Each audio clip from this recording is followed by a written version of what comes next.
आज हमारे बीच मौजूद हैं अनुभवी ज्योतिषाचार्य अमित कालरा जी, जो कि कई सालों से इस प्रोफेशन में सफलतापूर्वक लोगों को मार्गदर्शन कर रहे हैं। आज हम जानेंगे अमित कालरा जी से कि उन्होंने इस प्रोफेशन में कैसे इनटेक किया, कैसे वो इस प्रोफेशन में आए, कैसे उनकी जर्नी किस तरीके से रही। तो अमित कालरा जी, प्लीज़ हमारे दर्शकों को बताइए आपका कैसे इस प्रोफेशन में आना हुआ। धन्यवाद सुमित जी, आपने मुझे यहाँ इनवाइट करा, धन्यवाद। नमः शिवाय। अब आपने मेरे से जो ये पूछा है कि मैं इस प्रोफेशन में आया कैसे, बिल्कुल जी। तो आपको बड़ा सरप्राइज होगा ये जानकर। सोचा नहीं था कभी इस प्रोफेशन में आने का, लेकिन मजे की बात ये अपने स्कूलिंग टाइम से ही इस प्रोफेशन मतलब ज्योतिष को मैंने पढ़ता था। शौक था इसे जानने का कि ये चीज़ें होती क्या हैं, होती कैसे मतलब हमारे ग्रह काम करते हैं, ये नक्षत्रों का क्या रोल होता है। शुरू से ही किताबें, जनरल किताबें जो एलिमेंट्री किताबें होती हैं ज्योतिष की, वो पढ़ता था। लेकिन हाँ, कहीं दूर दूर तक भी मन में नहीं था कि मेरे को इसको एज ए प्रोफेशन एडॉप्ट करना है। चल रही थी लाइफ, अपनी एकेडमिक पढ़ाई पूरी हो रही थी, इसलिए साथ साथ स्कूलिंग टाइम पे भी, फिर बाद में कॉलेज टाइम पे भी कहीं ना कहीं ज्योतिष से मेरा जुड़ाव रहा और ज्योतिष जानने वाले लोगों से भी बातें चीतें होती रही। प्रोफेशन का वहां तक भी कोई दिमाग में नहीं था, विचार भी नहीं था दूर दूर तक। इसकी शुरुआत होती है, पहला विचार जब प्रोफेशन का मेरे दिमाग में आया, वो भी बड़े सरप्राइज उससे आया। हम 2-3 दोस्त बैठे हुए थे, वो मेरे को ऐसी पत्री दिखा रहे थे अपनी, जो हम शौकिया देखते रहते हैं, एक दूसरे का डिस्कस करते रहते हैं। कोई अचानक एक बोल पड़ा, बरेली में एक बहुत विद्वान ज्योतिषी जी हैं, पंडित जी हैं, हम उनके पास चलते हैं दिखाने के लिए, अपने कैरियर का वहां पूछते हैं। मेरे को तो कोई नाम चाहिए था, मेरे को तो जिज्ञासा वैसी इतनी रहती थी, हर जगह पहुंचता था किसी ना किसी से मिलने। वो उसी समय चल रही है हम लोग। उनके पास इत्तेफाक से अपनी दोनों जन्म पत्रियां हाथ की बनी हुई रखी थी उन दोनों के पास। अब मैं उनके घर से ही चला था, तो मेरे पास कुछ भी नहीं था। खैर मैं पहुंचे वहां पे, उन दोनों ने अपनी पत्रिका दिखाई, जो उन्होंने बताया ठीक है, बड़े विद्वान, उनके चेहरे का ही एक देख के तेज अच्छा सा लगा था। अब मेरी बारी आई तो उन्होंने कहा जन्मपत्री। उस समय कंप्यूटर लैपटॉप वाला मामला था नहीं कि अपनी उसने डेट ऑफ बर्थ डाली और देख लिया। मैंने कहा मैं एक कागज में बना देता हूँ। अच्छा। वहीं से एक कागज लिया, तो उसमें अपने लग्न चार्ट और चंद्र कुंडली सब आपने वहां पर अपने हाथ से मैंने, जो कोई बड़ी बात नहीं है, लेकिन मैंने उनको पूरा एक बना के अपनी दशाएं, अंतर्दशाएं, सारी इवन ग्रहों की डिग्रियां तक लिख के मैंने सारी दे दी। मतलब इस एज में इस सारी चीजों का थ्योरी तो मुझे रटी हुई थी ना, मेरे को कोई मैं थ्योरेटिकल तो ग्रामेटिकल तो मैं बचपन से कर रहा हूँ, जो चीज वो रटी हुई है मुझे। अब उन्होंने पत्री देखी, फिर हंसने लगे, बोले क्या हुआ? मैंने कहा आप हंस रहे हैं तो मैं थोड़ा घबरा रहा हूँ, बताइए क्या मैं कुछ नहीं करूंगा? बोले क्यों, पता तो है तुम्हें, तुम क्या करोगे? अरे मैंने कहा मुझे नहीं पता होता तो आपसे क्यों पूछूंगा, मैं चाहता तो बहुत चीजें, लेकिन करूंगा क्या मुझे भी क्लियर नहीं अभी। हंसने लगे, बोले जो मैं कर रहा हूँ वही तुम करोगे। मैंने मतलब, बोले यही काम करोगे या इस धर्म से जुड़े हुए काम करोगे? अच्छा जी। चाहे वो ज्योतिष हो, चाहे वो कुछ और हो, अगर बिल्कुल ही नहीं आवड़ना चाहोगे इस लाइन में तो अध्यापक वाला काम करोगे। अच्छा जी। अब उन्होंने 2 ऑप्शन देके मुझे दिमाग में डाल दिया। ज्योतिष वाले काम का करने का पहली बार रास्ते में जो वापस आ रहा था दिमाग में, वहां से स्ट्राइक करा। अच्छा जी। अभी तक तो देखता ही था हमने दोस्तों की पत्री वगैरह, अब थोड़ा और ज्यादा देखने लगा, टाइम इस पे और ज्यादा देने लगा। लेकिन उस समय विचार तो आ गया मेरे कि अब मेरे को ये प्रोफेशन अडॉप्ट करना है। लेकिन एक कमी थी। वो कमी ये थी कि जब मैं पत्री देख रहा था ना, तो कुछ पत्रियों में तो मेरे जो सूत्र जो मुझे याद थे, जो मैंने पढ़े थे, वो काम कर रहे थे, कुछ में नहीं कर रहे थे। अच्छा जी। हो क्या रहा था, पत्री में जैसे किसी की युति आई मंगल शुक्र की, ज्योतिषी किताबों में पर्टिकुलर उस जगह पे मंगल शुक्र का लिखा हुआ है कि इसके दिव्य विवाह होते हैं। लेकिन हम जानते हैं उस आदमी का तो 20 साल हो गए, मैरिड लाइफ बड़ी हैप्पी चल रही, कोई दिक्कत नहीं आई। तो ऐसे क्वेश्चन बहुत सारे इकट्ठे हो गए थे दिमाग में। अब इनका समाधान मिले तो मैं फिर प्रोफेशनल उसमें उतरूं, लेकिन अभी किताबों में कहीं मिल नहीं रहा। जहां से मैंने एकेडमिक करा था, भारत वैदिक ज्योतिष संस्थान से, इसका आंसर वहां पे भी मुझे क्लियर नहीं हो रहा था कि इसमें ऐसा क्यों हो रहा है, तो इसमें क्यों नहीं हो रहा। कहीं तो पेच है मेरे दिमाग में, ये चल तो रहा था। खोलने से पहले बस यही था कि पहले ये चीज क्लियर हो जाए। अब एक बार अपने में जो और मेरे शौक थे, जैसे ध्यान वगैरह लगाना, प्राणायाम करना, मेडिटेशन, ये सब मैं ऋषिकेश में जिस आश्रम में करता था। मैंने कहा चलो थोड़ा मन की शांति के लिए वहां चलते हैं। अब मैं वहां से जब वापसी में हरिद्वार में खड़ा था किसी की दुकान पे ऐसी, तो वहां पे मुझे एक पंडित जी मिले, पंडित नंद शर्मा। ज्योतिष की बातें हो रही थी उधर, तो मैंने भी उन्हें अपना परिचय दिया और ऐसी हमारी भी उनसे बातें होने लगी। तब मुझे लगा जिस चीज़ की मुझे तलाश थी ना, ये आंसर ये दे सकते हैं, दे सकते हैं। ये कुछ अलग ज्योतिष को बता रहे हैं, जैसे अपने गुणा भाग के अलावा भी बहुत कुछ है इसमें। बिल्कुल। अब उन्होंने पहले तो मुझे सिखाने से मना करा। मैंने कहा मुझे आपसे सीखना, मैं यहीं रह के सीखना चाह रहा हूँ। तो मतलब कुछ रीजन था ना सिखाने का, या कोई प्रोफेशनल नहीं थे। अच्छा, वो वो प्रोफेशनल अपने ही पूजा पाठ करने बहुत विद्वान थे, और पैसे का उन्हें शायद कुछ लालच नहीं था, तो जो मैंने उन्हें अप्रोच भी नहीं करा उस चीज़ के लिए, क्योंकि मुझे पता चल गया था कि ये उससे तो और नाराज हो जाएंगे। तो मैंने बड़ी रिक्वेस्ट के साथ उनके पास रुक के एक दिन मैं कुछ तो बताइए, कुछ तो शुरुआत करें। तो मतलब आपको ये मतलब कितना टाइम लगा, 1 दिन 2 दिन उनको? नहीं, मेरे को शुरू में उनके यहाँ ज्यादा दिन नहीं रुका मैं। अच्छा। मुश्किल से 5 दिन 7 दिन में उन्होंने जो चीजें मुझे बता दी उसमें कुछ सीखना नहीं था। अच्छा। वो चीजें मुझे करनी थी। एक सफल मतलब ज्योतिष में जो चीजें होती चाहिए, जो उसको करनी चाहिए, जो वो करनी थी, बस उन्होंने वो मुझे 5-7 चीजें बता दी कि ये करना ही करना है तुम्हें। जब पत्रिका देखने बैठोगे तो इस तरह से करोगे, अपने इष्ट को याद करके किस तरह से शुरू करोगे, और गुरु मंत्र का क्या जाप करके तब बैठोगे, और कब कब पत्रिका नहीं देखोगे, और किन किन लोगों की नहीं देखोगे। अच्छा, ये दो हाँ, किन किन लोगों की नहीं देखोगे, बिल्कुल साफ मना कर देना, मैंने को आपकी पत्रिका नहीं देखनी, जैसी उनकी पत्रिका आए बंद कर देना, वापस दे देना। अच्छा। तो इस तरह की उन्होंने कुछ चीजें मेरे को बताई, और फिर मैंने उन्हें विधिवत गुरु माना। उन्होंने बल्कि मैंने क्या, उन्होंने मुझे शिष्य माना। उन्होंने मुझे शिष्य स्वीकार करा, तो गुरु परंपरा से भी मेरा आना हो गया। अब आने के बाद सबसे पहले मैंने अपने जिनके पास सबसे पहली बार गया था, पंडित राजे गुरु जी को धन्यवाद दिया, और मैंने कहा मैं अब ये शुरू करना चाह रहा हूँ, अब मैं अपना ऑफिस बना के बैठा हूँ। बड़े खुश हुए, और उन्होंने एक कागज लिया, उसमें एक मंत्र लिखा 4 लाइनों का, दुर्गा सप्तशती का मंत्र था, शूलेन पाहिनो देवी पाहि। अब मेरे को उस समय समझ नहीं आया इस मंत्र को उन्होंने क्यों लिखा क्या, लेकिन वो उन्होंने बस ये कहा था रोज इसका 51 बार जाप कर लेना जब तक काम करो।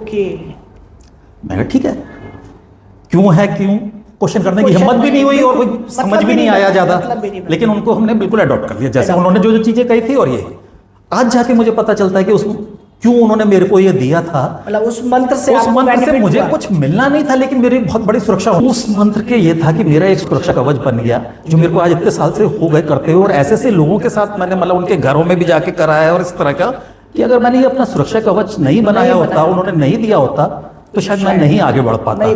और जो पंडित नंद शर्मा जी ने चीजें दी, तो उसका तो एक अलग ही है, कभी विस्तार में बताऊंगा उस तरह की चीजों से क्या क्या चीजें हुई, अपने आप में एक अलग ही लॉन्ग। हाँ, तो इसमें कंक्लूजन मुझे यही निकला। इस तरह से तो मैं आया, और एक कंक्लूजन ये निकला, ज्योतिष 50% तो किताबों वाली है, चाहे इंस्टीट्यूट से सीखो, चाहे किताबें पढ़ के सीखो, चाहे 100 अध्याय से सीखो, लेकिन 50% ज्योतिष जो है ना, वो गुरु से ही मिलने वाली है।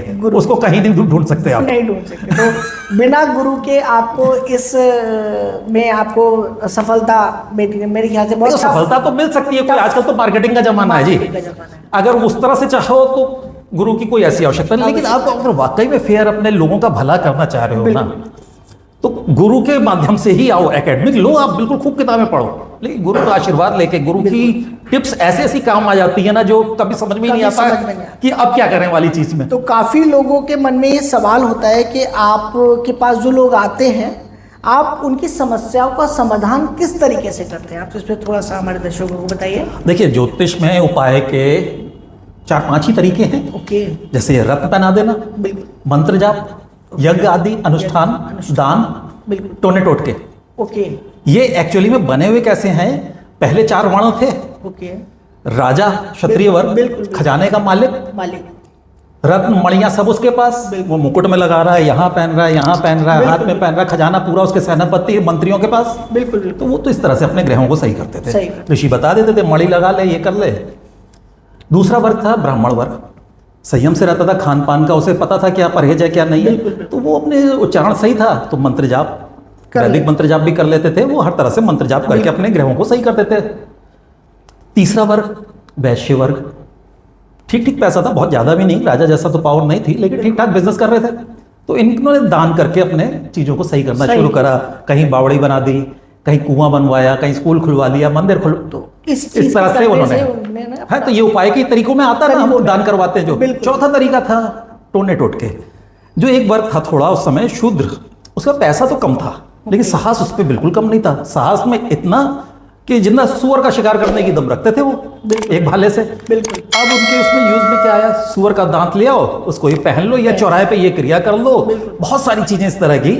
उसके लिए जिसमें रात को जाके करनी पड़ रही है, तो हर एक के बस की बात नहीं है। पंडित जी से कहो रात के 2 बजे ये जाके करना, वो तो काम जाएंगे, वो कर लेता था। तो वो टोट के उन्होंने अपना लिए।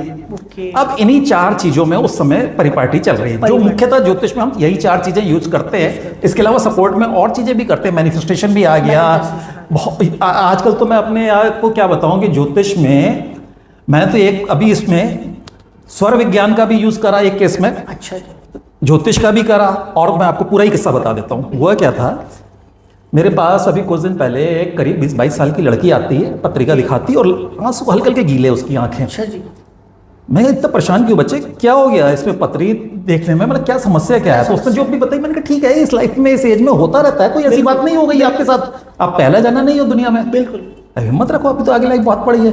बोली मेरे मन में सुसाइडल थॉट आ रहा है। अरे मैं घबरा गया खुद उसके, जब उसने ये बात कही, मतलब सुसाइड करने का मेरे मन तो में मैंने कहा विचार अपना कोई नंबर पेरेंट्स वगैरह का दे दो मुझे, पहले मैं उनसे बात कर लूं, क्योंकि ये चीज का मैं क्या उपाय दूं अभी आपको एकदम, अगर आपके मन। बोली मेरे को काफी यार। मैं कहा एक फिर मोबाइल में मैंने कहा ये हेल्पलाइन नंबर है, इस पे कॉल कर लो, इस पे मैं मतलब पत्री तो अलग रह गई, अब मैं अलग अलग हो गई, अलग डायरेक्शन। लेकिन वो बोले नहीं आप मुझे गाइड करो। मैंने कहा चलो अच्छा। मेरे क्लाइंट और भी बैठे थे उस समय। मैंने उससे कहा आपके पास आधा 1 घंटा है? बोली हाँ है। मैंने कहा आपको मैं टाइम ज़्यादा दूंगा, आपको जो जो चीज़ें मैं कह रहा हूँ करो। सबसे पहले तो मैंने अपने घर में एक चांदी का गिलास रखा था, वो चांदी का गिलास लिया और उसे पूरा पानी से भर के ढक के रख दिया। और उस लड़की से मैंने कहा बेटा 5 मिनट के लिए अपने राइट थंब से अपनी नाक बंद कर लो और सिर्फ लेफ्ट वाले से सांस लो छोड़ो, गहरी गहरी सांसें लो छोड़ो, लेफ्ट जो चंद्र नाड़ी जिसे हम कहते हैं। क्योंकि उसकी पत्री में मैं देख चुका था उस समय क्या ग्रहों की स्थिति बन रही थी और पत्री में क्या थी, गोचर में क्या थी। तो वो मैं चंद्र नाड़ी उसकी चंद्र को ही कर रहा था। उधर चांदी का गिलास मैंने डाल के रख दिया। उसने 2-3 मिनट करा, बोले कर लिया। मैंने कहा ठीक है। 5 मिनट खाली अब और ओम नमः शिवाय का जाप कर लो। उसने 5 मिनट ओम नमः शिवाय का जाप भी कर लिया। ठीक है। इतनी देर में मैंने एक अपना वो पानी का रखा था, 2 कपूर जला दी थी मैंने अपने कार्यालय में ही, मतलब एटमॉस्फेयर के लिए पॉजिटिव। ये हो गया। उसके बाद मैंने कहा अच्छा टाइम देखा मैंने थोड़ा सा, मैंने कहा अच्छा चलो 2 मिनट और दो, भ्रामरी भी कर दो। वो बताया मैंने भ्रामरी पढ़ा है, हम तो कराते ही हैं योगा क्लासेस वगैरह में। अब उसने भ्रामरी भी कर लिया। अब मेरे को सबसे वो गिलास उठाया, मैंने कहा ये गिलास पानी पी जाओ। पी लिया। मैंने कहा 2 मिनट बैठो, तब तक मैं और क्लाइंट अटेंड करता हूँ, 5-10 मिनट बैठो। मैंने एक क्लाइंट और अटेंड करा। मैं कहा आओ अब आई। उसके बाद हाँ कैसा लग रहा है? वो ठीक लग रहा है। मैंने कहा फिर सुसाइड का तो कोई विचार है या नहीं दिमाग में? बोली वो विचार नहीं, मुझे एक आइडिया आ गया है, जो मेरी ये प्रॉब्लम है इसके लिए अगर मैं ऐसे जाके बात करूं तो सॉल्यूशन निकल सकता है। मतलब आपने मैंने कहा सॉल्यूशन तो तुमने ही निकाला है ना अभी, मैंने तो कोई दिया ही नहीं अभी आपको। बोली हाँ ये मेरे को पहले क्यों नहीं आई ये बात दिमाग में? मैंने कहा आपका दिमाग शांति नहीं था बिल्कुल। आई थिंक आपने अभी मैंने उसके चंद्र के ही पर सारा काम करा। मन का कारक चंद्र ही है। चंद्र के लिए मैंने उसको प्राणायाम का सहारा लिया, ज्योतिष उपायों में चांदी का सहारा लिया। इतनी जल्दी ना तो मैं मोती की अंगूठी बना के उसे पहना सकता था, ना कोई डायरेक्ट पानी अंदर गया, कपूर निगेटिव एनर्जी दूर हुई उसके आसपास से। ये सारी चीजों ने उसके थॉट बदले। चीजें तो वही रही उसकी परेशानी, लेकिन थॉट बदलते ही उसको शांत हुआ, विचार ठहरे, आइडिया आ गया।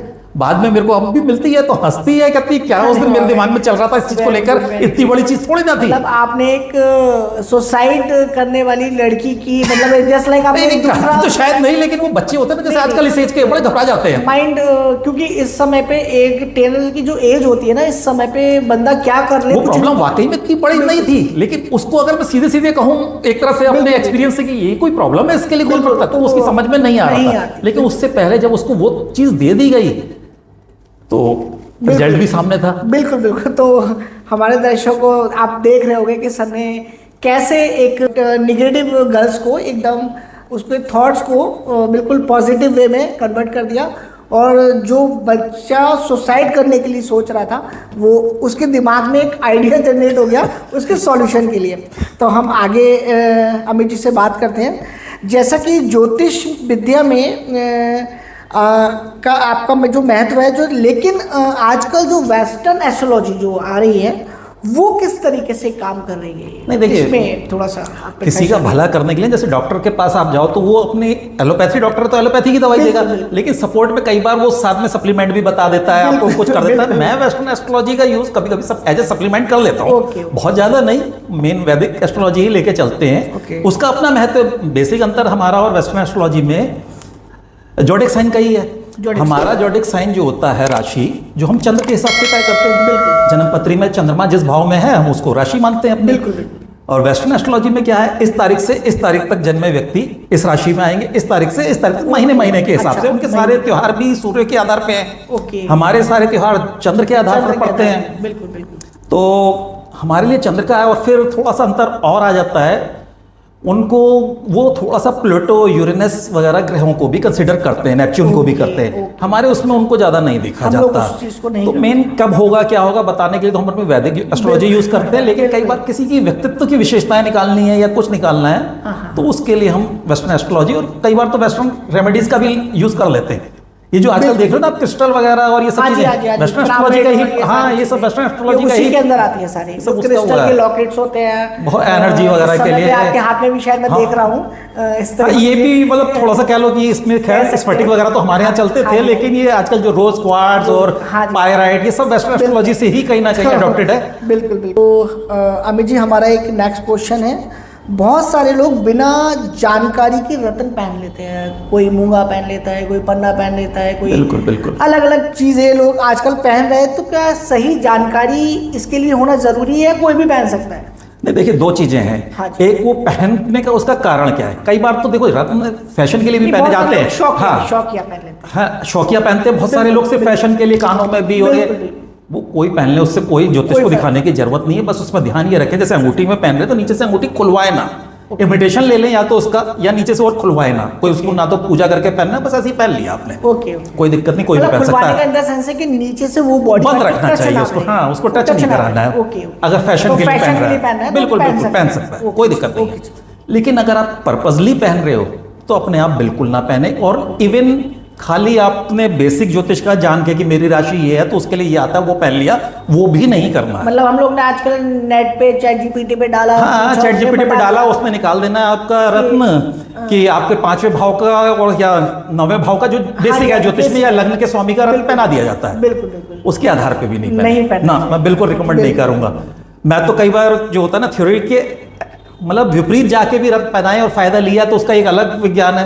कोई सोच सकता है कि कन्या लग्न वाले व्यक्ति को माणिक पहना के फायदा लिया जा सकता है, मतलब वो सब किताबों में क्रिटिसाइज हो जाएगा अगर कोई ज्योतिष पहनाएगा कन्या लग्न वाले को माणिक, तो ये होगा ये तो इसका खर्चा बढ़वा देगा, इसको परेशानी में डाल देगा।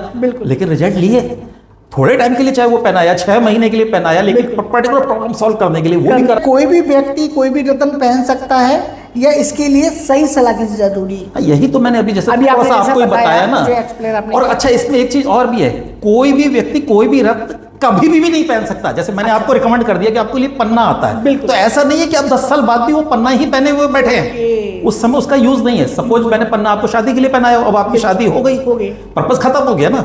अच्छा, तो मतलब शिक्षा के लिए पहनाया, शिक्षा हो गई, अब तो आप नौकरी में हैं, तो उसको उतारना पड़ता है क्या? उसको उतारना है, चेंज करना है। और अच्छा कई बार हमें अपग्रेड भी करना पड़ता है, दोबारा चार्ज, क्योंकि हर रत्न की एक लिमिटेड लाइफ है। जैसे आपकी इन्वर्टर की बैटरी वगैरह होती है, 3-4 साल के बाद अपना उसका रोल कम हो जाता है ना, उतना स्पार्क नहीं रह जाता। या तो रत्न की भी उसका जो बिल्कुल पावर है वो बिल्कुल जरा से स्क्रैच आ गया उसके ऊपर चीजें वो होने लगी तो वो अपना काम नहीं कर पाएगा, संबंधित ग्रह से जो एनर्जी लेता है वो नहीं ले पाएगा।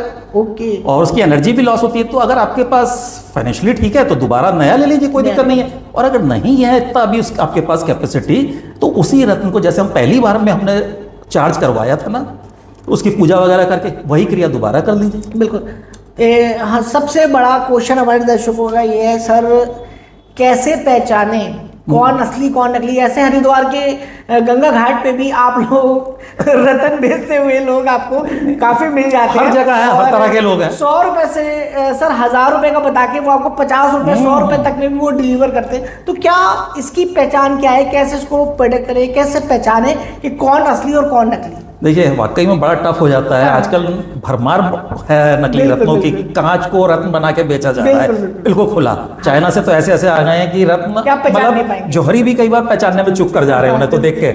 तो देखिए सबसे अब तो आसान तरीका टेक्नोलॉजी का फायदा लीजिए, लैब टेस्टेड कराइए। हर रत्न की एक स्पेसिफिक ग्रेविटी है, उसका इंडेक्स है, कई चीजें और पैरामीटर है, उनको अपनी किसी एक प्रतिष्ठित लैब में टेस्ट करा के पहले। अब आपके लिए लैब दूर है, आपके शहर में नहीं है, कॉस्टली पड़ रहा है लैब से टेस्ट कराना, तो आप उस जगह से रत्न लीजिए जहां पे आपको लेने के बाद दोबारा अप्रोचेबल है आप उस दुकानदार के पास। सपोज आप कहीं घूमने गए, अभी जैसे आपने हरिद्वार का ही नाम लिया, अगर आप हरिद्वार के रहने वाले हैं, बिल्कुल लीजिए, वहां से कोई दिक्कत नहीं है, या आसपास भी रहते ले लीजिए। लेकिन अब हरिद्वार से लेके आपको बरेली आना है, अब यहाँ आके जब आप मुट्ठी में चढ़वा रहे हैं तब पता चल रहा है ये तो नकली है या हल्की क्वालिटी का है, जिसके पैसे मुझसे बहुत ज्यादा लिए। अब आप वापस उसके पास कैसे जाओगे? नहीं जा पाएंगे, इतना तो खर्चा हो जाएगा। बिल्कुल बिल्कुल। तो ऐसी जगह से लेना क्यों? तो आप बरेली में है तो बरेली के जने से ही लीजिए, बरेली तो थोड़ा, या फिर उससे लीजिए जिससे आपके संबंध ऐसे हैं कि आप 2 महीने बाद भी उससे कहोगे ये मैंने वहां टेस्ट कराया, ये तो गलत है, कमी निकली तो वो तो बिल्कुल लेमैन तरीका यही है। और एक चीज और, नकली वाली चीज में एक जनरल चीज कह रहा हूं, अगर कभी आपको कोई बहुत सुंदर रत्न जिसकी नेचुरल वैल्यू बहुत ज्यादा, जैसे सपोज एक पुखराज है, श्रीलंका का पुखराज, नीला बिल्कुल क्रिस्टल क्लियर है, बिल्कुल सस्ता हो ही नहीं सकता, 1-1.5 लाख रुपए से तक पहुंचेगी उसकी कीमत, 2-2 लाख तक पहुंचेगी। अब कोई आपको 50,000 का दे रहा है, 20,000 का दे रहा है, बिल्कुल आपके कान खड़े हो जाने चाहिए, ये कैसे दे रहा है, कैसे दे रहा है? कहीं ना कहीं कुछ गड़बड़ है, बहुत ज्यादा चमक रही है, चीज सस्ती है,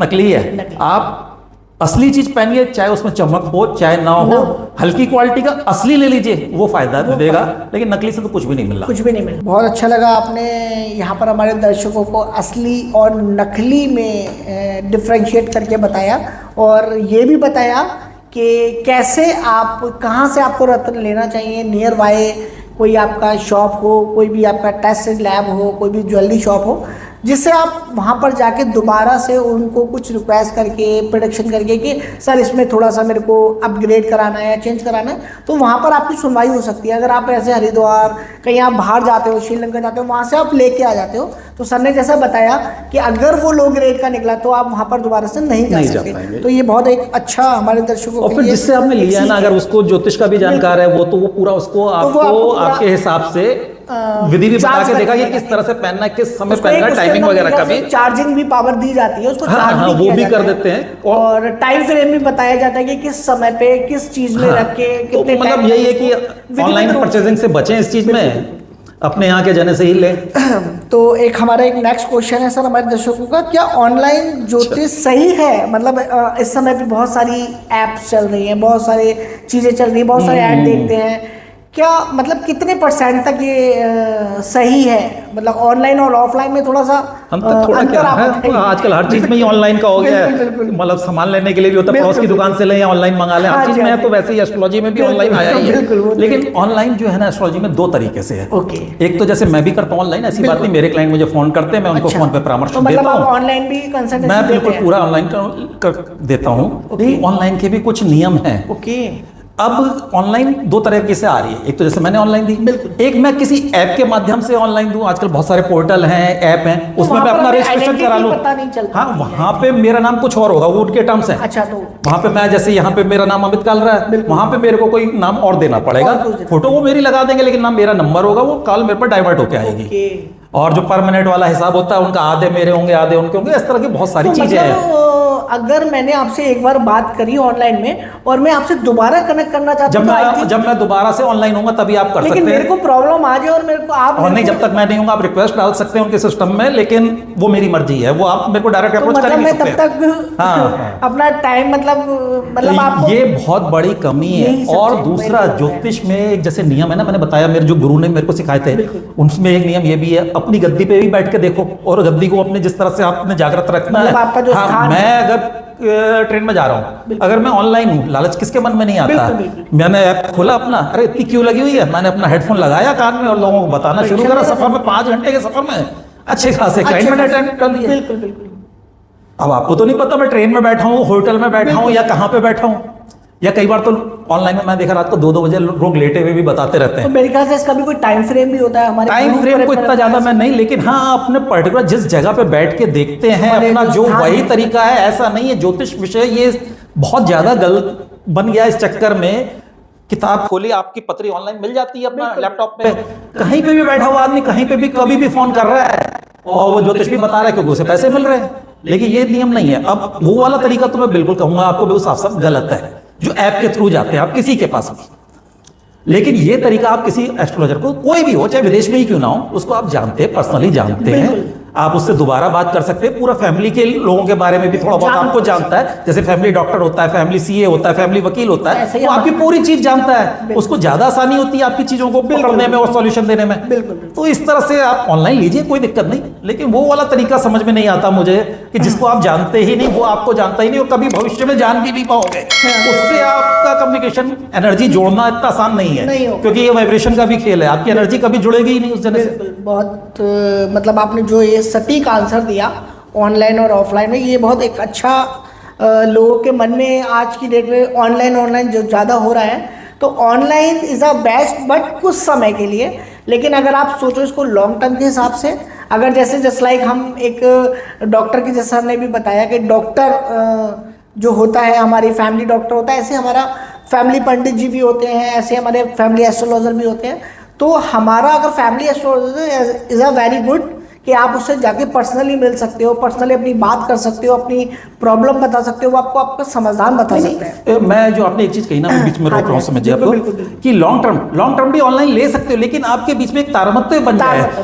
मेरे ऐसे क्लाइंट हैं जो मुझे आज तक नहीं मिले, किसी के थ्रू उनके पास नंबर गया मेरे मिलने वालों के थ्रू, लेकिन हमने वीडियो कॉल कई बार देखी है, वो मैं हवन करता हूँ तो उन्हें वीडियो कॉल पे ऑनलाइन भी लिया मैंने, और शादियों का भी बताया, जैसे उनके घर कोई फंक्शन है तो इनवाइट करा, जा नहीं पाए वो एक अलग चीज है, लेकिन हमारे बीच में एक मतलब एक रिश्ता सब बना है, कनेक्शन बन जाता है।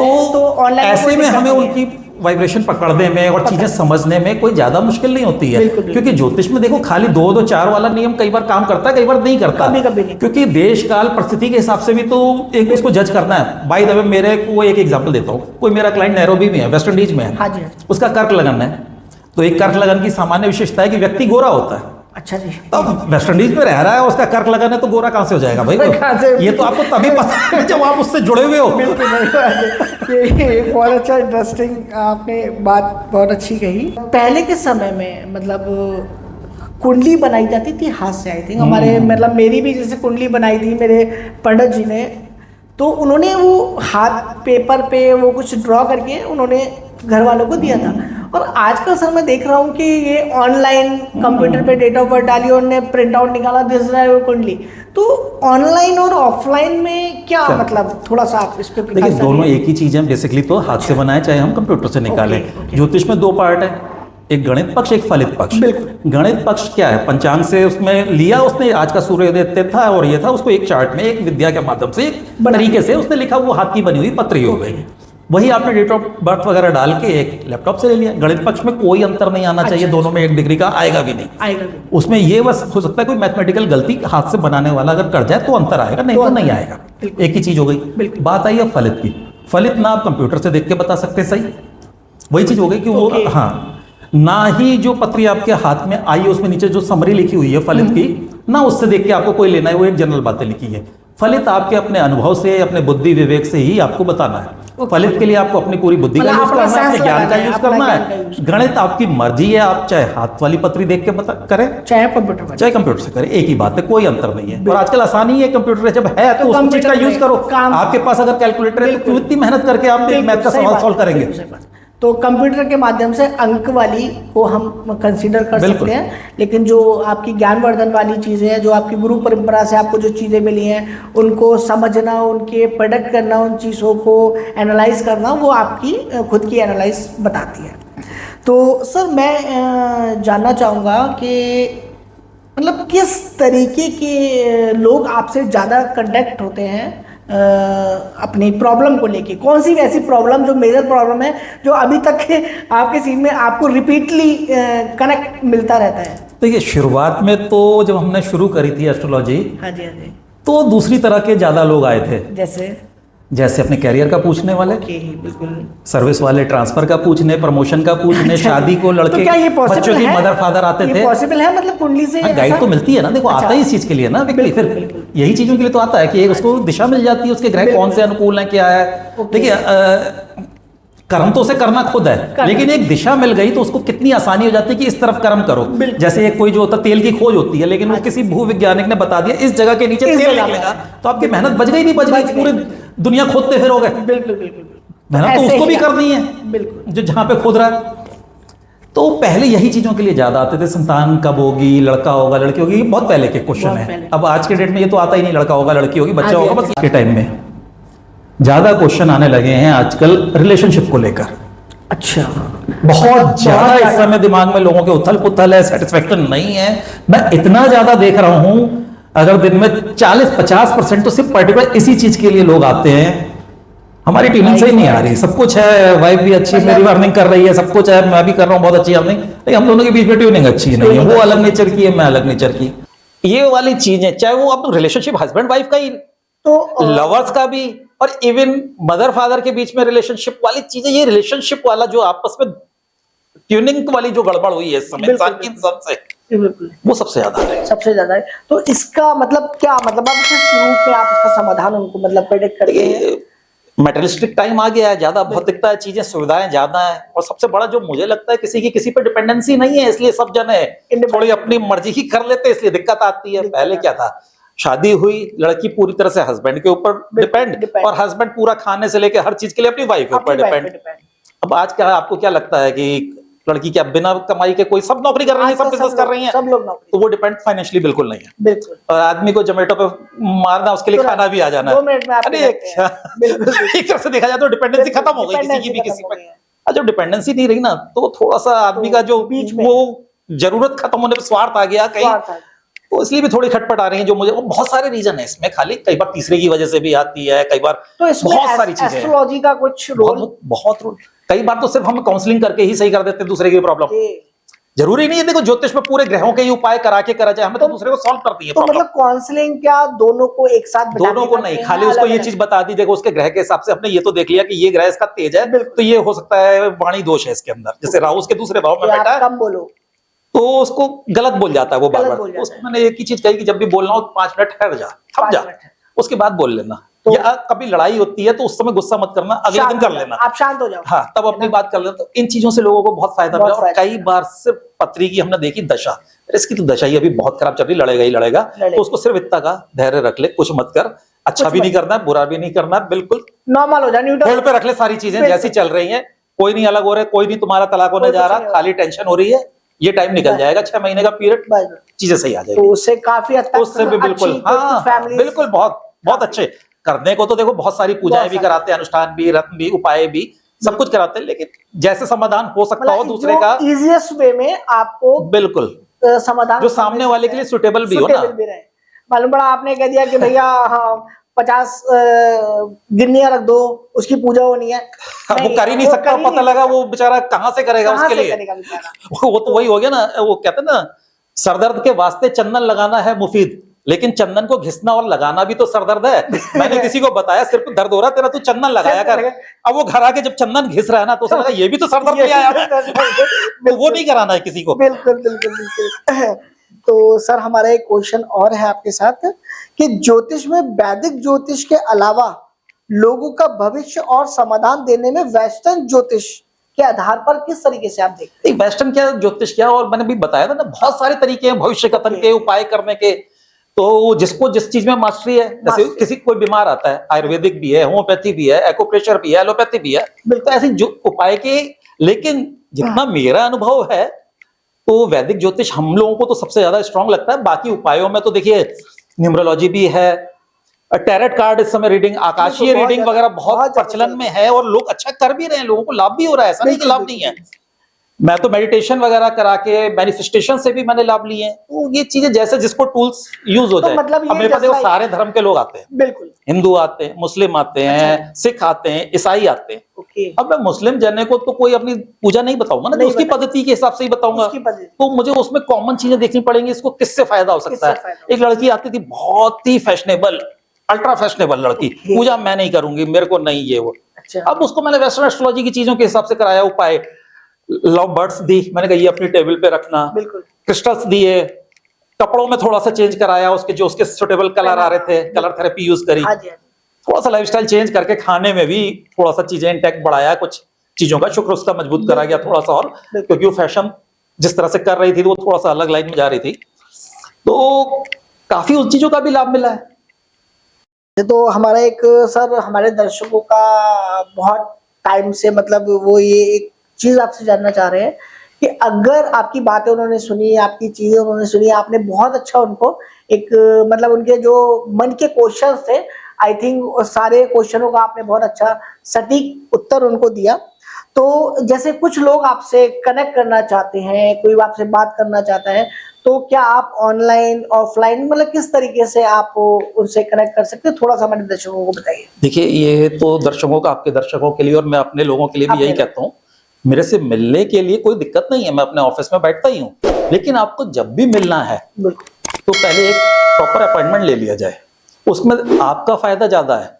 बाय द वे मैं बैठा हूँ, लेकिन उस समय आप आए और मेरे को जल्दी में हूँ, तो मैं आपको 10 मिनट में भी देख लूंगा, 5 मिनट में भी देख लूंगा, लेकिन आपको सेटिस्फेक्शन नहीं होगा एक तो।